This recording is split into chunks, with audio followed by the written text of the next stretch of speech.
Did you know that Netflix started out as a DVD rental company?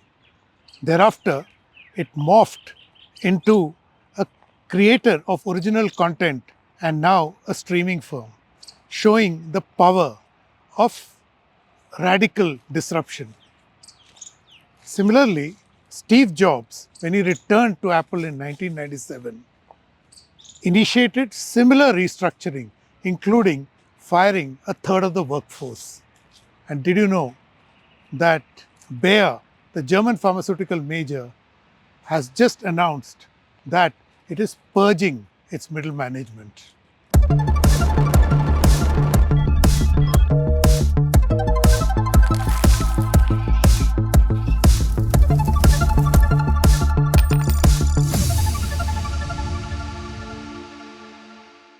Hello and welcome to another edition of Capital Calculus. I am your host, Anil Padmanabhan. Recently, Bayer, the pharmaceutical major based out of Germany, announced it was going to purge its middle management. Instead, it would let its 100,000 employees manage themselves. This is expected to save the company $2 billion.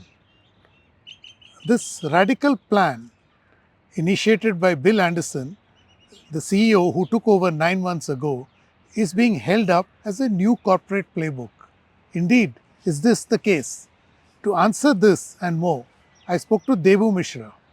He is a partner and head advisory at TrueSearch and based out of Dubai. Many see Bayer's plan as a new corporate playbook. I began by asking Debu whether he agreed. See, it's not a new corporate playbook. There have been various movements, and probably from the late 90s, there have been attempts to bring in agility into organizations, and that has happened many times over. There are great organizations like Zappos, where holacracy came about as a concept, then decentralized autonomous organizations, which is a more recent trend, which is largely based on emerging technologies like blockchain. But this is not new. It has been around for a while, and that is the largely the attempt to change from the industrial era, which was a factory setting where you needed multiple layers to supervise and manage work, to the connected world, the information technology era, where information is easily available. You don't need so many layers. So, organizations like Hire, which is the consumer goods manufacturing company, Japos, and many more have actually created this movement of saying that let's give more power to the frontline workers because that's where the work happens. I wouldn't say it's new, but it should have happened many, many years ago. You just mentioned holacracy. What exactly is that? Holacracy is democratizing work so that work happens where it is required. So empowering the front line and removing layers, removing bureaucracy from the organization. So holacracy is exactly the opposite of bureaucracy and bringing that power to the frontline workers. But going back to the Bayer story, Bill Anderson claims he's rewiring the company. In theory, it sounds very compelling, but is it? And if not, why? I would agree that it is rewiring the company. When you look at the world around us, we have got too familiar and probably typecast by the pyramid or the tree as a concept of an organization. So every organization almost looks like the pyramid or a kind of the top half of a tree, and that is because there is an apex and then there is a bottom, and there are multiple layers in between. We force people to see career growth by stepping ladders. So there are a lot of imagery and iconography that we have got used to, and most organizations have almost started to believe that unless you have many layers, you are not a big or a sizable organization. That's exactly the opposite. If you look at platform businesses, they are massive. And I work for a platform business, and we are very large, but we don't have so many layers. So layers and size and scale are not necessarily synonymous. That age was probably till the 80s. We are way ahead into the modern times, where you don't need so many layers. Like there was a very interesting phase where we would say that span of control, when designing organizations, we would say that the span of control is important. You should not have too large a span of control, because then it's unwieldy. But in today's day and age, you can actually have a large span of control, because people are empowered, they have a lot of information at their disposal, and therefore you have much more agility, or even the ability to supervise and manage a much larger team than what was feasible earlier. Interesting. So, Debu, what you're saying is that the organizational structure is has to adapt to the new circumstances. You gave an interesting example of the industrial era, the revolution era, where it was assembly line, so you needed supervision. Today, there's a lot of automation and the factory floor. There is, and today's class of workers are engineers. They are not unskilled labor. So is that the reason what you're saying, that you need to adapt? And also, a lot of service companies dominate today's corporate landscape. I guess the pyramid model will not necessarily work for all of them, right? Yeah, I will draw a parallel to something which is very different from organizations, but which is also changing very rapidly. You look at autonomous vehicles, okay, and take the comparison to, let's say, driving in the 80s, where you needed traffic cops, or you needed people to control the flow of traffic. So you needed somebody to control the flow of traffic, because information wasn't available, and you needed people to guide the traffic in a particular direction. Fast forward to Teslas and the autonomous vehicle, revolution. You have rules. You If you follow those rules, if you have instructions and rules which are embedded in the system, you have traffic rules, you have auto signals. You don't need traffic cops.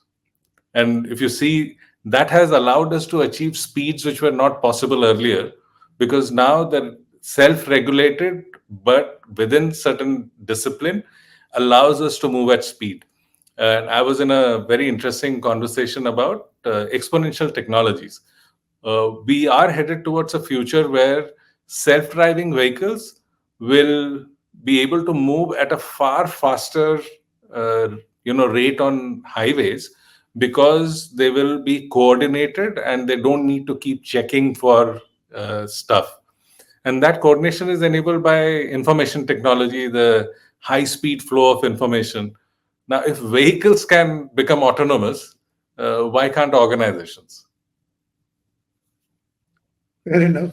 But just an aside, as you automate, all fair enough. You use AI, etc., operate in a rules-based regime. But what do you do in a situation of disruption, like say the COVID moment, or there's a big hack that happens, or the computer systems collapse?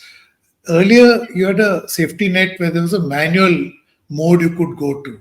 So, how do organizations operate in that circumstance, which is now actually, these are no longer exceptional? We are seeing an increasing frequency of these kind of disruptions. It's Disruption is becoming a norm. So disruptions will accelerate, and they will become more frequent. And organizations' ability to deal with disruptions is again going to be exactly what is happening with buyer. You need to delayer. So the front line is closer to the decision making, which is the headquarters. What does that mean? If your frontline has to be as close to headquarters so that you are able to take decisions faster, that means you have to remove layers between the frontline and the headquarters. Or the other way around, you can almost every unit has its own headquarter, which is closer to where the customer is, where the manufacturing is, where the people are. So you're again moving towards a decentralized model of organization. And that allows you to deal with disruption very easily. Like if you look at another movement, which is enterprise resource planning, or ERP software. Now, ERP softwares were in vogue because they used to have massive, enterprise-wide applications. Now, the stuff that is challenging ERPs is microservices. So architectures which you can add and play back, pull back very quickly. So a lot of learning is coming from how information technology itself is shaping, and what that is shaping is the world of work as well. So in one way, the trends and the shifts in information technology is enabling us to look at organizations which are very different. Blockchain is a great example of that. So, going back to the bear story, I want to be the devil's advocate here. Is it about pandering to shareholders because the company's financials are not exactly in a rosy state and they are in trouble? So, is it a case of managing the optics? I would say that it's fundamental business, right? Why should you spend money on stuff which doesn't add value? If that's the principle, if I was an entrepreneur, I would do that. I would keep the organization lean. If it was my own money, I would keep the organization lean. If it was my friend's money or family's money, I would keep the organization lean. So it is not pandering to the shareholders, it is great business sense of saying that it is necessary for us to cut out stuff which gets in the way. And these management layers probably get in the way because you have those layers of approval which may not be necessary. Why can't rule based approvals be completely empowering the front line where work is happening? I'll give you a very interesting example. With the advent of technology, right now, you and I are in two different countries, right? And we are still able to have a live conversation. Now, with the advent of technology, and you're able to see into my room, I am able to see into your room. Distributed manufacturing earlier used to have manufacturing leadership in every manufacturing location. But with technology and this real time communication, you can have a globally unified manufacturing leadership for 20 or 30 different manufacturing locations. So now what is happening is that you have taken away those layers of manufacturing leadership which resided in every single location, and you have centralized it, but you have decentralized manufacturing like it wasn't possible before. Now that's delayering as well. So there are multiple ways in which delayering is happening, and communication and technology is enabling us to do that, because this real time is actually shifting the need for those many layers, many channels of communication, and you're allowing that to be settled in real time. In the bear instance, also, we are talking about worker groups, SANS managers.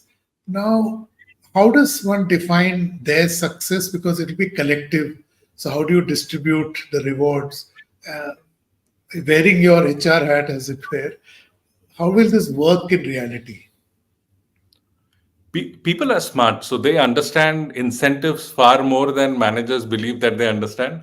One of my favorite examples is that, let's say that you have workers who are not very well educated. They are simple workers who are manual, doing labor in a manufacturing setup. And there have been experiments which have been run where you don't review performance. You say that the shift is yielding X amount of output, and for every incremental output, this is the incentive which will be equally distributed amongst the workers. Now, what works brilliantly is that the workers start realizing that every headcount is actually partaking in that incentive. So if there is a non-productive headcount, they ask that person to be removed. So they themselves will say that, we don't need so many workers. We will be able to do this output. I was working with a company in India in their workforce planning, and we came across a very interesting insight. So you had employees on the payroll and you had contract piece rate workers also doing the same amount of work. The employees on the payroll took a 1 hour lunch break. The piece rate workers took a 15-minute lunch break. The piece rate workers' productivity was at least 30 to 40% higher than the payroll employees, because employees were not incentivized for the output that they were producing. They were incentivized for doing X number of hours of work.